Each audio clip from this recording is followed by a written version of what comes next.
In today's episode, I'm blessed to be joined by the one and only Natalie Ojevah MBE. Natalie has an incredible story, working herself up from cashier to vice president of a global tier 1 bank. She is a huge champion of diversity and inclusion and is the youngest ever black female MBE. I remember thinking, I don't think I will fit finance. I don't think I will fit the traditional look of a banker, right?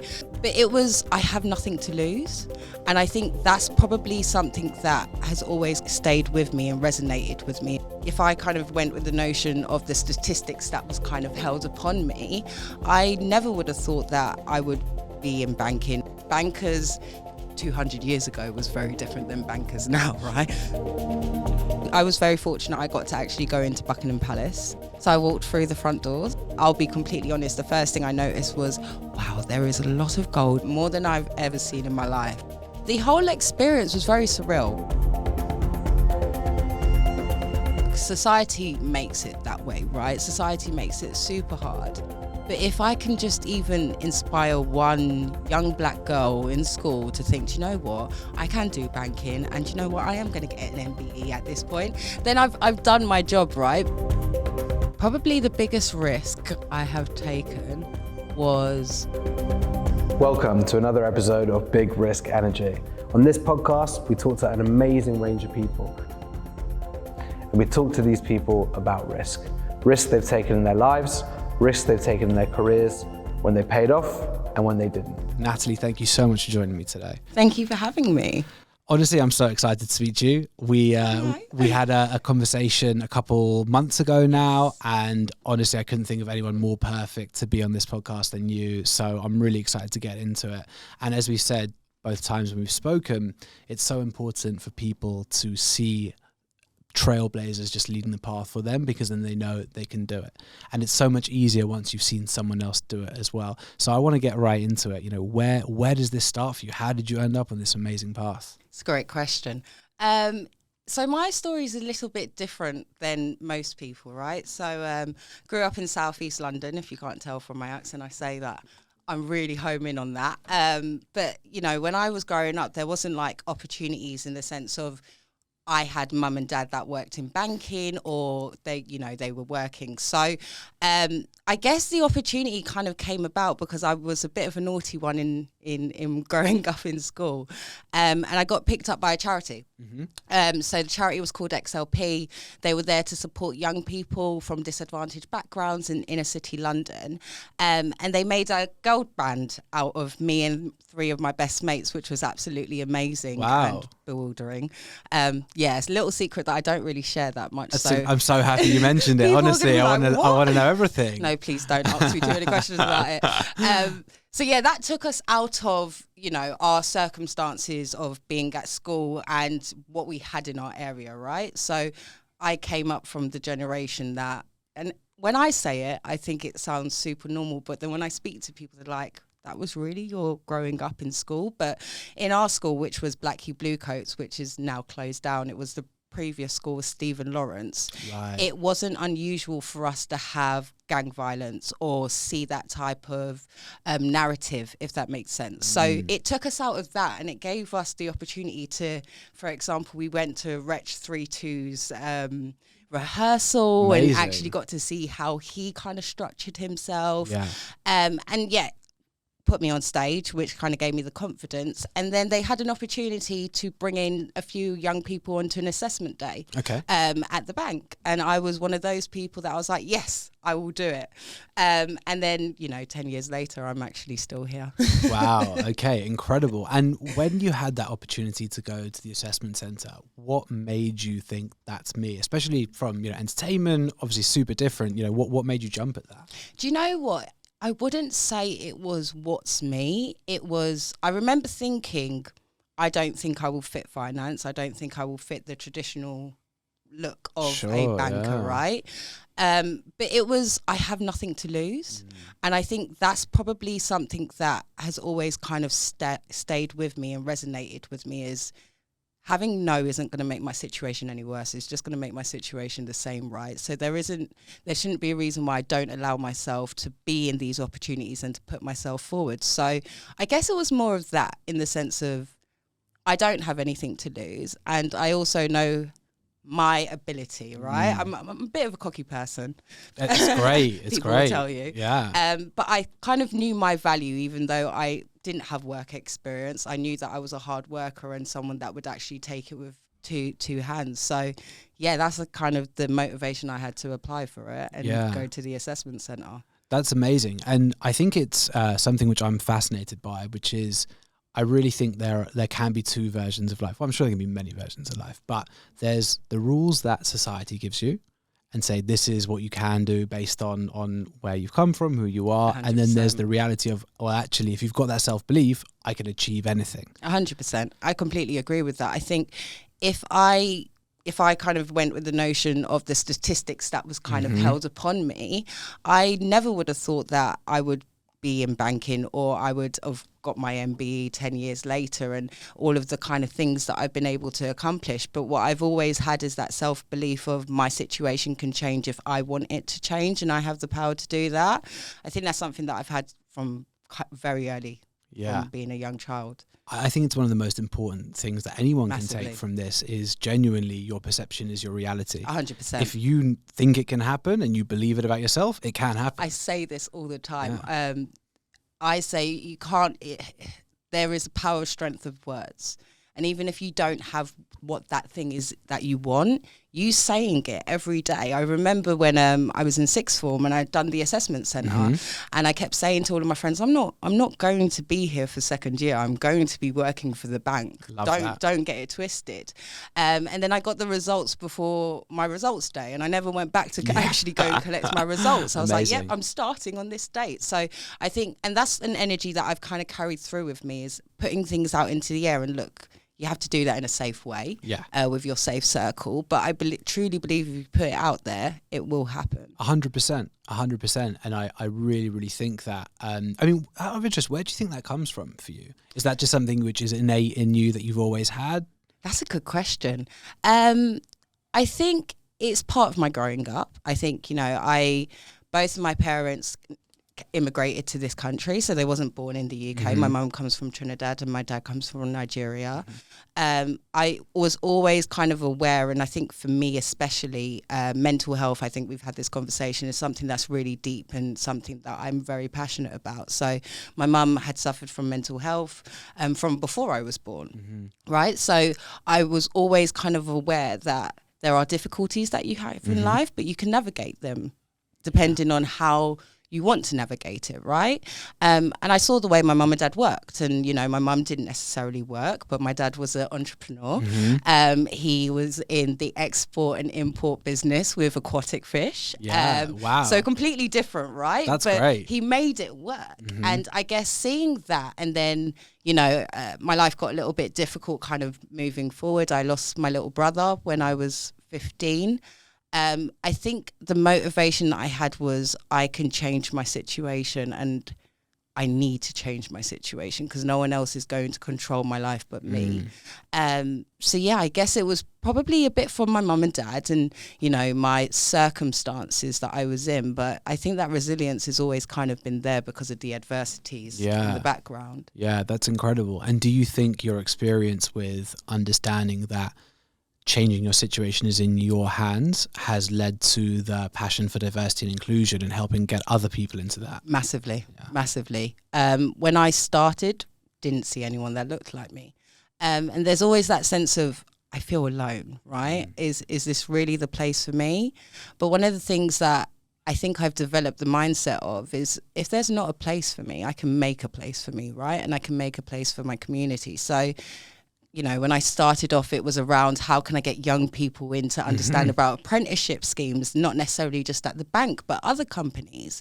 As I've kind of gone into my career, starting working with businesses, I recognized the lack of diverse businesses I was seeing on the higher end of the scale in terms of turnover and revenue. And I didn't understand why that was. So for me, it was around creating spaces for these founders to give them to the access of the knowledge and tools that they need. But it's always been recognizing you have to see it to believe it, right? And you have to have access to those utensils. So yeah, I think that's probably something that has probably stayed with me for a long time. It's fascinating. It was really fascinating. There's two things. One, genuinely from a just total place of respect. I think, as you said, doing it so that other people can see the path is so important, and that makes it so much easier. But being the one to lay the path, that's tough. It is That's tough. really, really tough. So how proud are you of what you've done?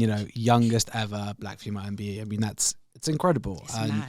But when you were laying down that path, did you know what you were doing? Did you see where it was going? Tell us about it. No, I didn't. I think there's always the passion of I want to do something now, right? But I think I didn't anticipate the journey that it would have had, and I really think that comes from a sense of it was something authentic, it was something passionate. So it wasn't a money grabbing scheme, right? It was something where I was like, you know what, we can genuinely do more in this space, and I'm actually happy to kind of do it side of desk, and I don't need to do it as a full-time role. Just give it to me and let me bring this alive. And I think, when I set this stuff up, I never kind of imagined where it would get to. But one of the things that I've been really conscious of is allowing other young people to recognize that they can do it as well. So this is why I'm really open about kind of my story and my background, because I'm really conscious, again, like you said, if you don't see it, you don't believe it, right? So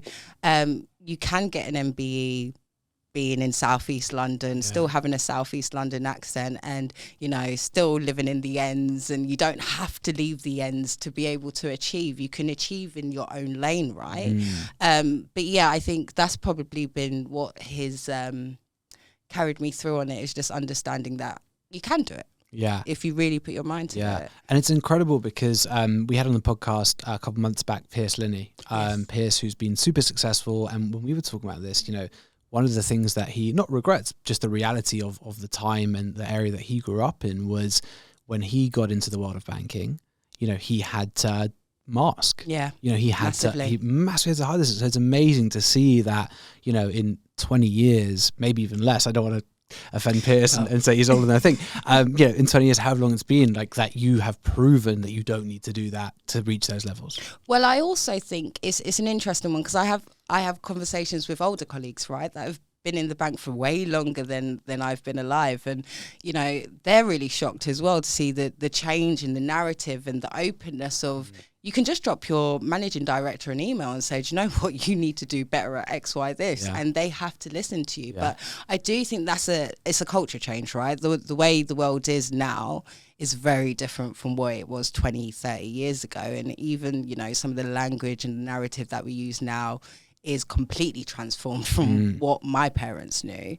There is still a long way to go. I will never say that there's so much more that needs to be done, but I do believe we are changing the narrative. But I also feel like people need to stand in their own power, and this is something that I've always said. I've been very fortunate that I've been able to stay in the same company for 10 years, but if it hadn't have worked, and if it doesn't work, I'm not afraid to go and find a place where the culture is accepting of me and my beliefs and who I am. So I think there's a sense of the individualism of understanding, okay, is this company the right culture for me? And do I need to step away from it? But then also realizing you are you as a person, and you can bring some great things with your own personality into a company. Yeah, that's really, really interesting. And just on the changes that we are hopefully seeing much more of in society, is it a generational thing? Is it, what do you put it down to? The fact that things have, and as you said, still a very long way to go, but the fact that things are seemingly going that way, what do you put it down to? Do you know what?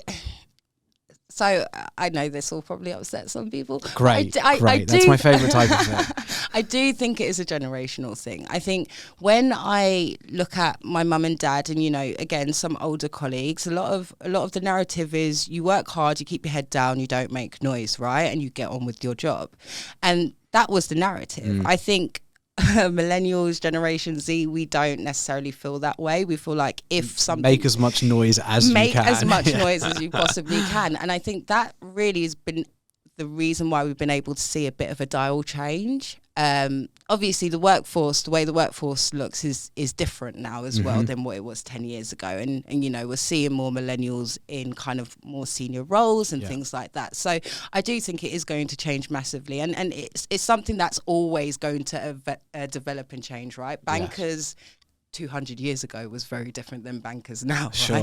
Right? So yeah, it is definitely kind of moving, but I think, you know, my older colleagues might not be too happy at that, but I do think it is a millennial and Generation Z thing where we know our right and we know what's wrong and what's not, and we just won't really stand for it if we don't believe in it. Yes, and I think one of the biggest, if I was the boss of a bank, and I'm not for many, many reasons, but if I was, that would be the thing that scares me the most, in the sense of, you know, if you fail to make these accommodations, rightfully so, and fail to elevate people based on merit, you know, and not anything else, you're not going to be able to get talent. No, because people realize their worth. And there are so many options for monetizing your own skills, it's just not going to work anymore. I gave a talk at a corporate recently on neurodiversity, right? Massive, you know, multi-billion property management company. And one of the hot topics, I was the only external on the panel. Okay. Everyone else was internal to the company. And they're having a really lively debate over whether people should be allowed to wear headphones, you know, in the office. And it's like, okay, well, if that's, you know, if the conversation's still there in some places, it's like, wow, I mean, we still have a long way to go. Yeah, exactly. So it's, it's really interesting to see that. But I think, you know, Gen Z is going to be a big part of changing that. Massively. And out of interest, you know, what do you think are the biggest things that still need to change? You know, where would you hope to see more of in the next few years? I would hope to see more, you know, managing directors, C-suite position and above, Black women. I think it's interesting because obviously there's, and I hate this terminology, but the BAME kind of terminology, right? That was used for a few years. And I think once they've broken into it, they realize the B isn't necessarily as reciprocated as the A and some others. So especially in the banking world, you know, I can't say that I personally know a lot of Black women that are at that position. That's what I would like to see a little bit more. But also I would like to see us at the tables making some of these decisions, right? Because at the end of the day, when we look at our consumer base is diverse. Yeah. Right? So our board should be reflective of our consumer base. So I think there's still a lot of work to do there. And, you know, most executive boards are very white and middle class and, you know, retired. So there's still a big way to go. And I think once we start seeing boards being changed and the board looking different, then I think we'll see some real big impactful differences in recruitment and in the people. I mean, you know, speaking about my industry, you know, I've had meetings with hundreds of VCs, investors.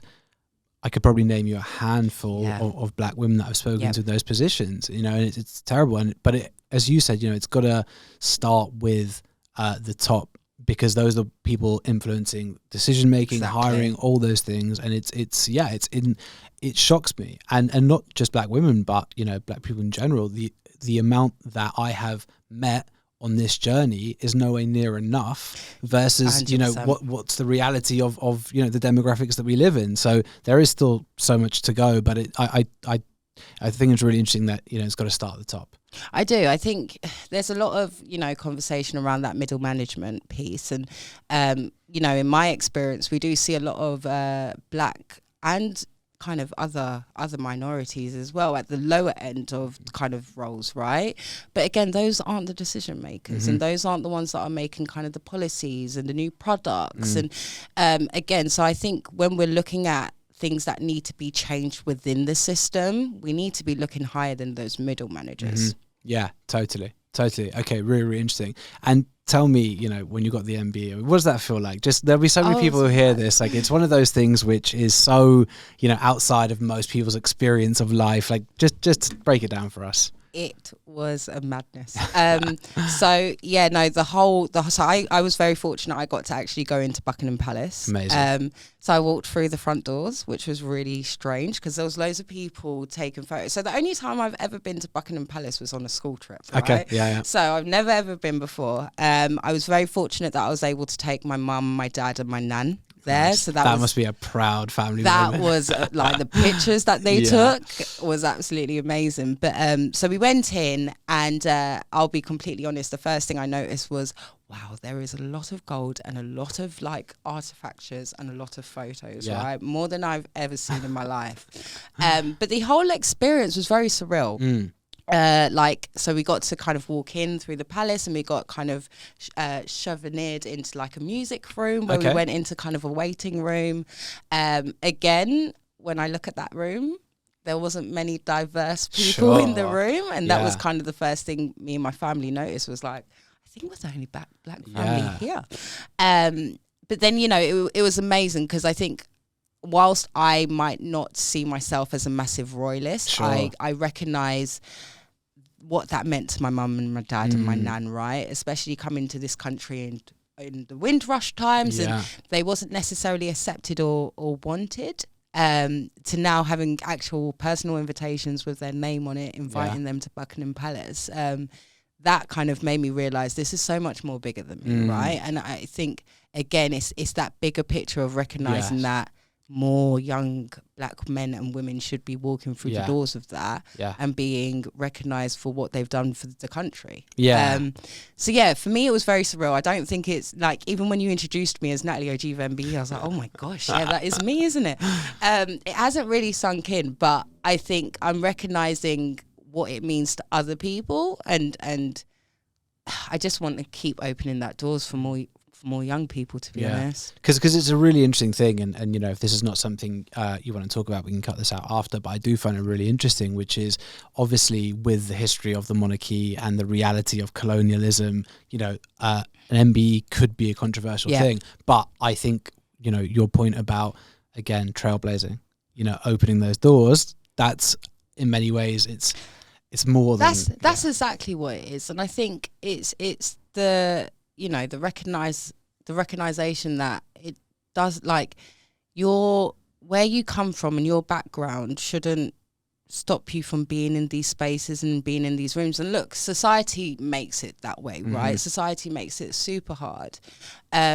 But if I can just even inspire one young black girl in school to think, do you know what, I can do banking, and do you know what, I am going to get an MBE at this point, then I've done my job, right? Because I never imagined or dreamed I putting Natalie and MBE in the same sentence. That was never a conceptual thing. So if it gets more young people thinking, do you know what, I do deserve this and I want to achieve that, then that's more than enough for me. Yeah. And I think as well, you know, as someone who spent a lot of my young life really like hating the system for massively, lots of different reasons. Yeah.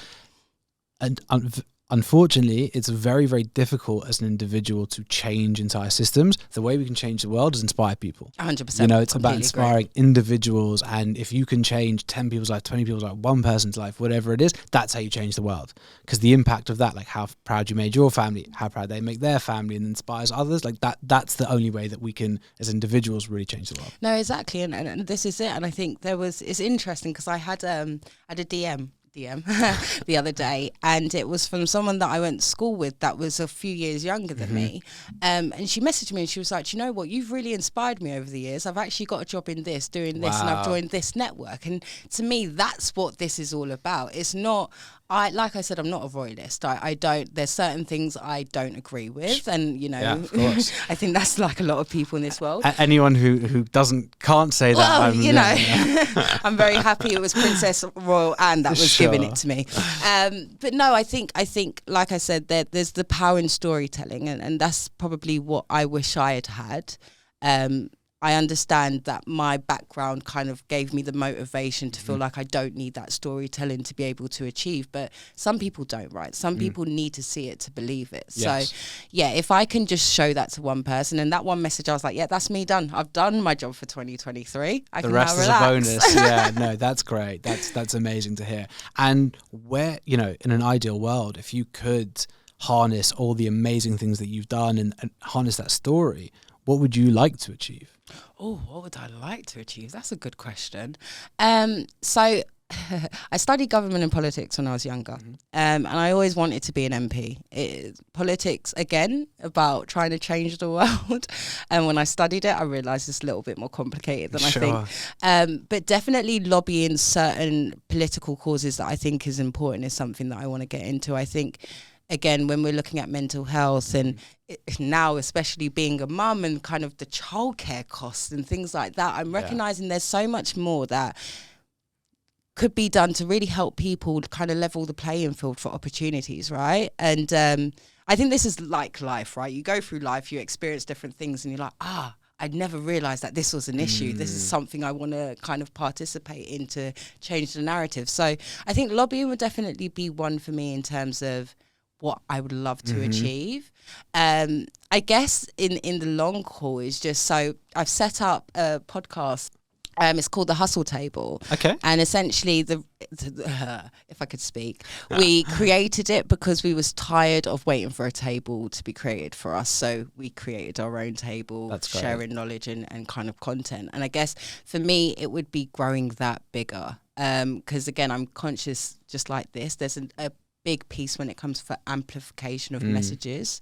So yeah, I guess in my sense, lobbying would definitely be one, and growing the hustle table out as well would definitely be the second kind of thing that I would like to focus that isn't career based. Yeah, I mean, it's really interesting, and really these days the two go hand in hand Massively, right? I think influencer led change is it's really the only change we have anymore, right? Yeah, exactly. Especially when the government doesn't really do anything that well necessarily, and might be a controversial thing to say, but I think it's only going to continue to go that way, especially as government's money gets tighter. They don't have this is it. If you look at like the Marcus Rashfords, for example, right, where they kind of lobbied in terms of free school meals and things like that. That was always on the government's.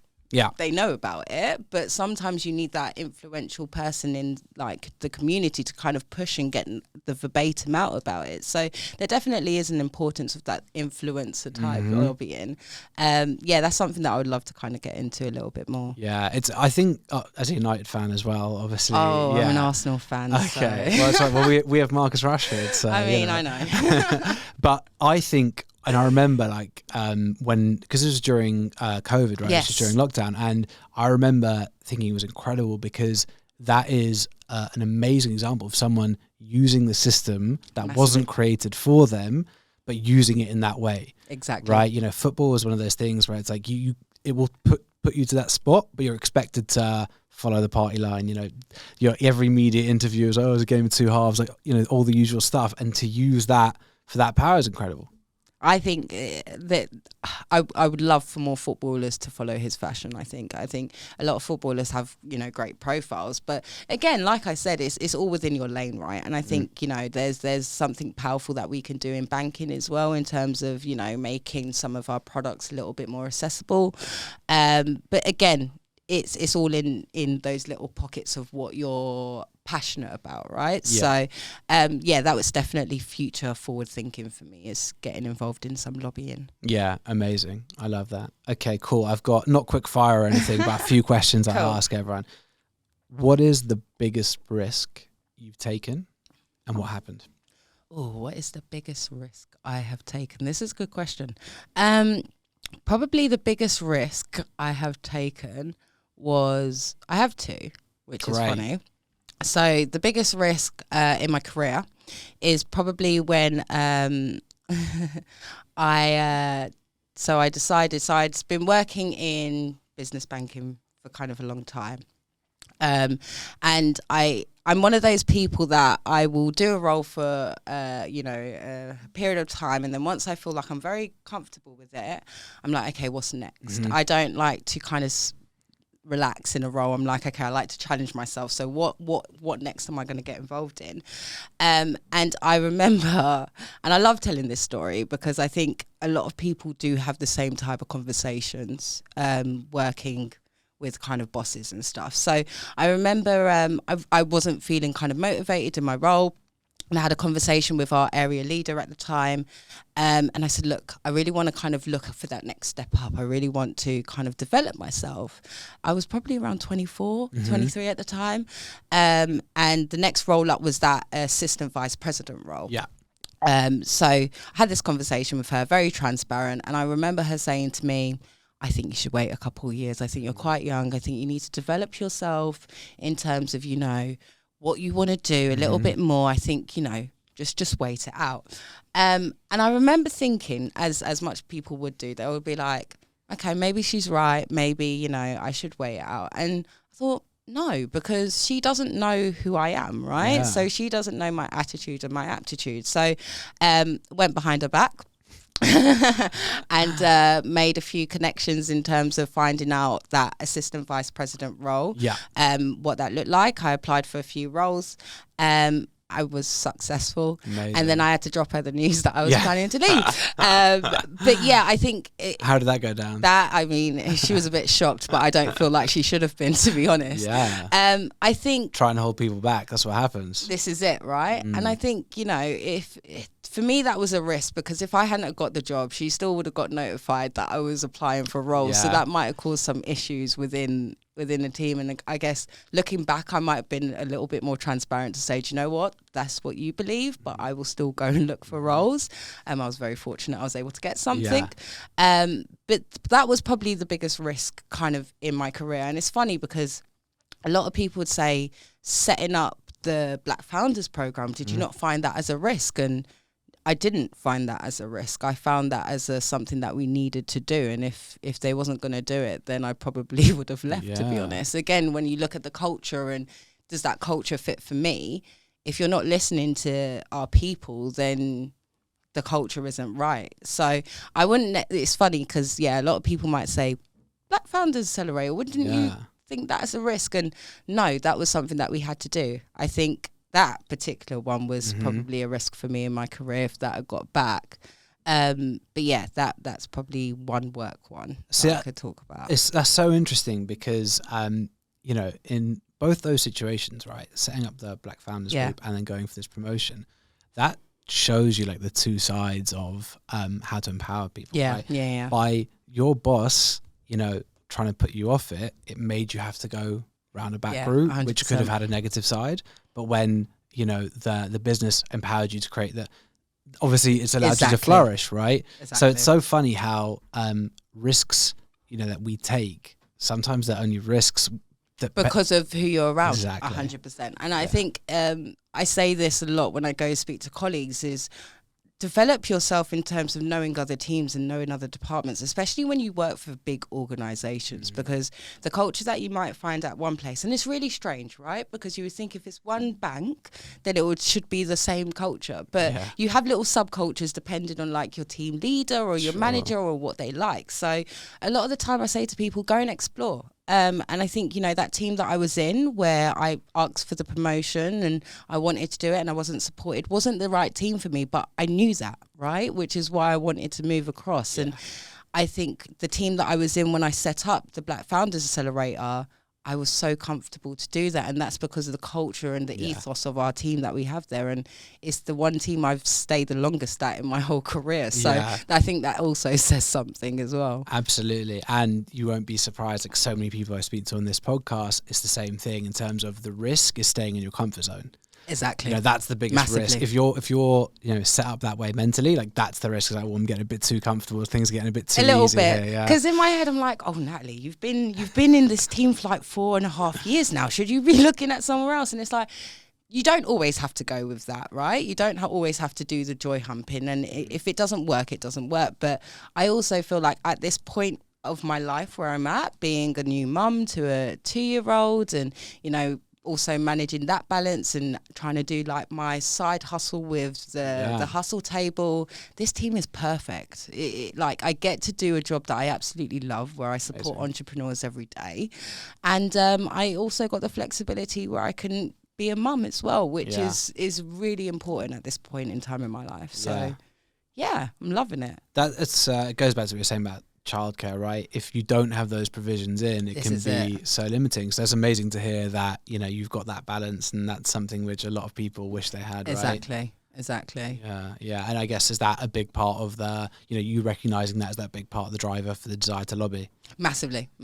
I think there is, I was one of those people as a colleague that used to be like, oh, why am I, you know, managing this Saturday because Harry can't come in, or X, Y, Z, right? And, you know, when you become a mum yourself or a parent yourself, you really understand that it's really not as easy as it's made out. So I think they're, you know, going through maternity leave and coming back to work, and I also speak of the lack of confidence you get as well when you've been out of the business for so long. So I had never taken time off of work, right? I'd never taken, I think in my maternity leave, I took about 9 months or 10 months. That's the longest career break I've ever had in the 10 years that I was working. When I came back to the business, I think that it's not really spoken about the lack of confidence that you have. Is being that like out. self-confidence, or confidence the business has in you after being out? I think it was self-confidence. Right. So I always, anyone that knows me knows I'm the mouthy girl from Southeast London. But when I came back, I was so quiet. And I think it was the confidence of, can I really say this? Like, I haven't been in the business for 9 months. Like, is my opinion valid? X, Y, Z. And that's all, you know, self-afflicting. That's not anything that anyone has kind of said to me. But it's about going through that journey as well. Look, I can go and talk about childcare for Kingdom Come and the prices of it, right? But I think the whole world in the UK should know how expensive childcare is at the moment. Yeah. That itself, I can imagine, like, if I didn't have a good settings with a partner and, you know, we're both working together, I would definitely not have been able to come back full time and pay for full-time childcare. But I don't think women should have to be forced to have that choice, right? I think, especially now, if I want to be a mum and a successful person in my career, I should be able to do both. Yeah. But yeah, there's a couple of things in that, as you can see, I'm like, ugh. So I would, those are a couple bits that I would definitely want to lobby. No, I mean, it's something which, you know, I hadn't appreciated a couple of years ago. I just turned 31. So now, like, friends starting to have kids, and it's like, when I actually talk to them about the costs, it's mad. Can't believe it, but I can see now, like, if you, with energy prices where they are, with interest rates where they are, cost of childcare, it's like, you know, I think we're probably both in a very fortunate position in terms of, you know, what our earnings are like. But I'm shocked, and there must be, you know, the amount of people who are just struggling to make those three things happen right now. It's tough, and I think especially you know, COVID changed the game massively, I think. But, you know, trying to have that balance, and then also you're not just doing a job, right? So you're doing a job between 9 to 5, and then you've got another job after waiting for you. So it is very intense, and I think, you know, a lot more support needs to be given to parents in that journey, and a lot more needs to be done. Yeah, I can't, like, I would. Yeah, I have problems with guilt anyway. Like, I always feel guilty about stuff. Like, it's, you know, if you were in that situation where you're worried about childcare, it's going to be so difficult to not sacrifice the professional part because of that, you know, that parental feeling, whatever it is. So yeah, it's a, you know, terrible that people still have to make that choice. It is. Okay, so another question for you is, this is going to be a tough one. All right. What are you proudest of? What am I proudest of? That is a good question. I would probably say I'm proudest of the way I have pivoted in my life. So if I think back to when I was that mouthy young teenager, look, I remember teachers telling me in school that I would never make anything of myself. I asked too much questions, I had too much attitude, and I would probably have a kid by the age of 21. But I also had teachers that believed in me, right? So I think if I had listened, or even if I had gone the route that a lot of people think that we go down, I wouldn't be where I am today. And I think I was definitely going down that route, right? You know, like when I lost my brother at 15, I kind of went off the rails a little bit, stopped going to school, and, you know, really struggled. And when I look at the Natalie that I am now, I don't think I ever would have imagined I would have been that Natalie when I was 15 years old. And I think that's probably the proudest thing for me, is because I found a video the other day of me speaking when I was 16, and it said that I didn't think that I would ever make it to 21. Wow. And for me watching that, I'm like, did I really think that I wouldn't?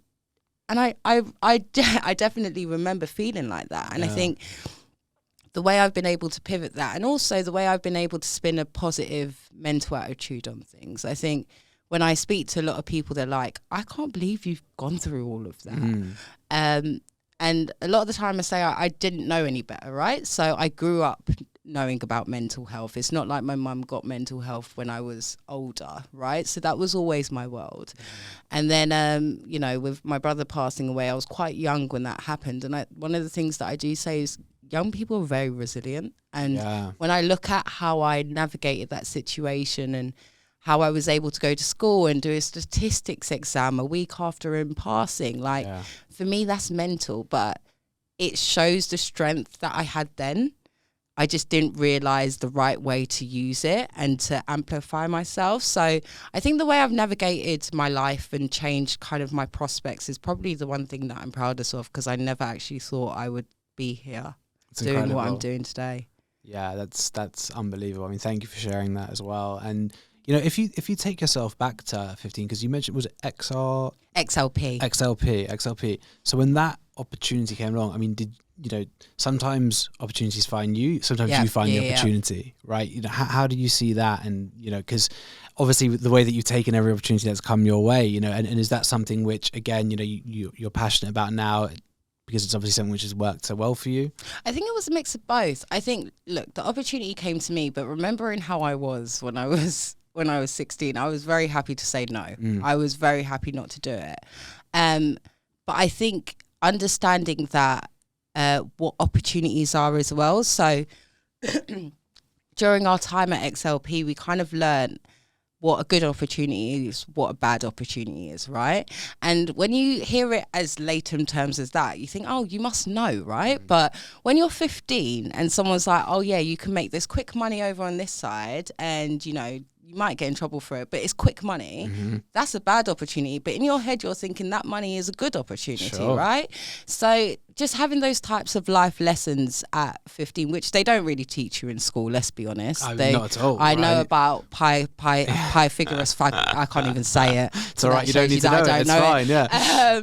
But yeah, no, there were certain life lessons that they kind of taught me in XLP. And again, they took me out of situations where I never thought I would be in. And I realized, okay, there is so much more of a bigger world than what I know of, and Greenwich and Woolwich, right? And that was amazing for me. And I think that's probably carried me through, is understanding what's a good opportunity, but also what you can say no to, and having your boundaries for that as well. Yeah. I think that's such an important part of it. Like a lot of people struggle to say no. Oh, massively. You know, it's something I've struggled with, to say no. And sometimes you have the best intentions. You don't want to let people down. You think this is an expectation that you have of yourself, or other people have of you. Learning to say no is one of the most powerful things you can do. It is, massively. And I think it's understanding that you can't fill others people's cups if your cup isn't full. So taking that time out for yourself, right? And that's something that I've had to learn, because I was a yes man. Even at work, I'll be like, yep, I'll do it. Yeah, I'll do it. And then at the end of the day, I'm like, it's 8 o'clock. I've got a to-do list up my arm, and I really shouldn't have taken on that task to deliver this presentation next week.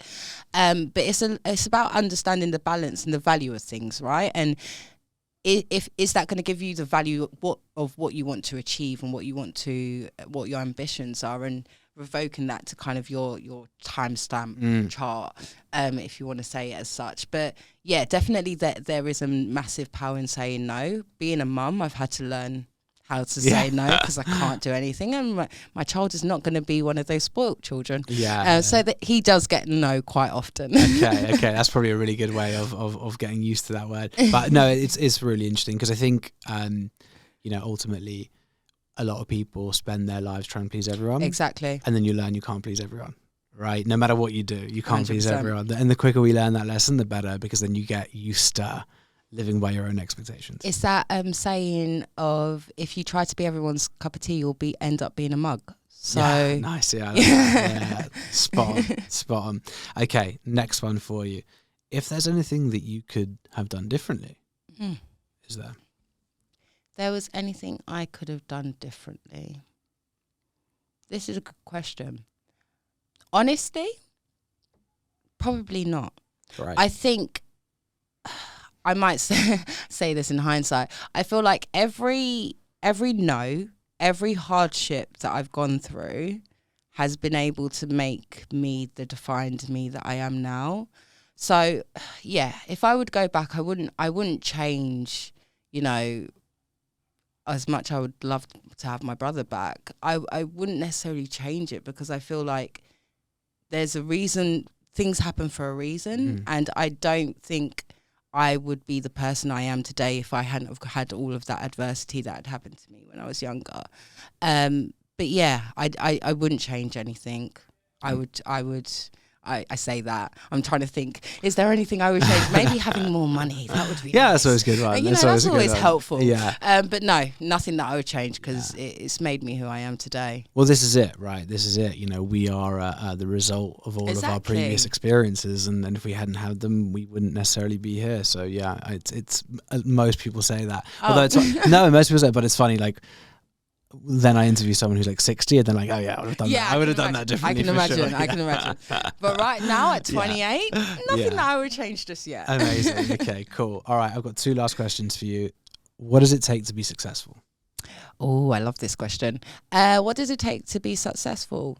Grit, I think. I think you need to have grit, and you have to have motivation and self-belief in yourself. A lot of people will tell you can't do it. And especially if they don't have the vision, or they don't see it, or, you know, they don't recognize that space, they'll tell you to leave it alone. So just understanding what you want and having that grit within yourself to understand your own journey, I think, is what you need to be successful in anything. You can learn things, you can develop things over time, right? I was never someone that knew anything about banking and finance when I first started, and now I've got all of my friends asking me about their banking questions, right? So I think there's something powerful in just understanding yourself and what your self-belief is, and having that grit to continue through even if you get those closed doors. Yeah, that's amazing. And I think it's just to add to that, most people who tell you no is because they're upset about where they are. Massively. You know, it's a reflection of how they feel about themselves. And most people don't want to see you do well, because they're like, oh fuck, I wish I had. Yeah. And I've realised that over my time as well. Yeah. This is where our generation has just got it right. You know? I know. Yeah. Okay, my last one for you is 15-year-old Natalie walks in the room right now. Oh, What are you going to tell her? 15-year-old Natalie walks in the room. What am I going to tell her? Continue to be bold and to be brave. There will be hardship. There will be moments where you feel like you can't do it, but you have the strength in you to continue. And you have shown that. So just believe in yourself and believe in your source, because you got that source. That's what I'll tell 15-year-old Natalie. Amazing. Amazing. Okay. Anything you want to plug? Of course. So if anyone would like to see any of our Hustle Table content, they can follow us on The Hustle Table. We are on everywhere, TikTok, social media. My LinkedIn, I tend to do videos and posts just based off of stuff that I go through during the week. So if any kind of young professionals are interested in that, it's just Natalie Ojevah MBE. Amazing. Natalie, thank you so much for coming on the show. Thank you for having me.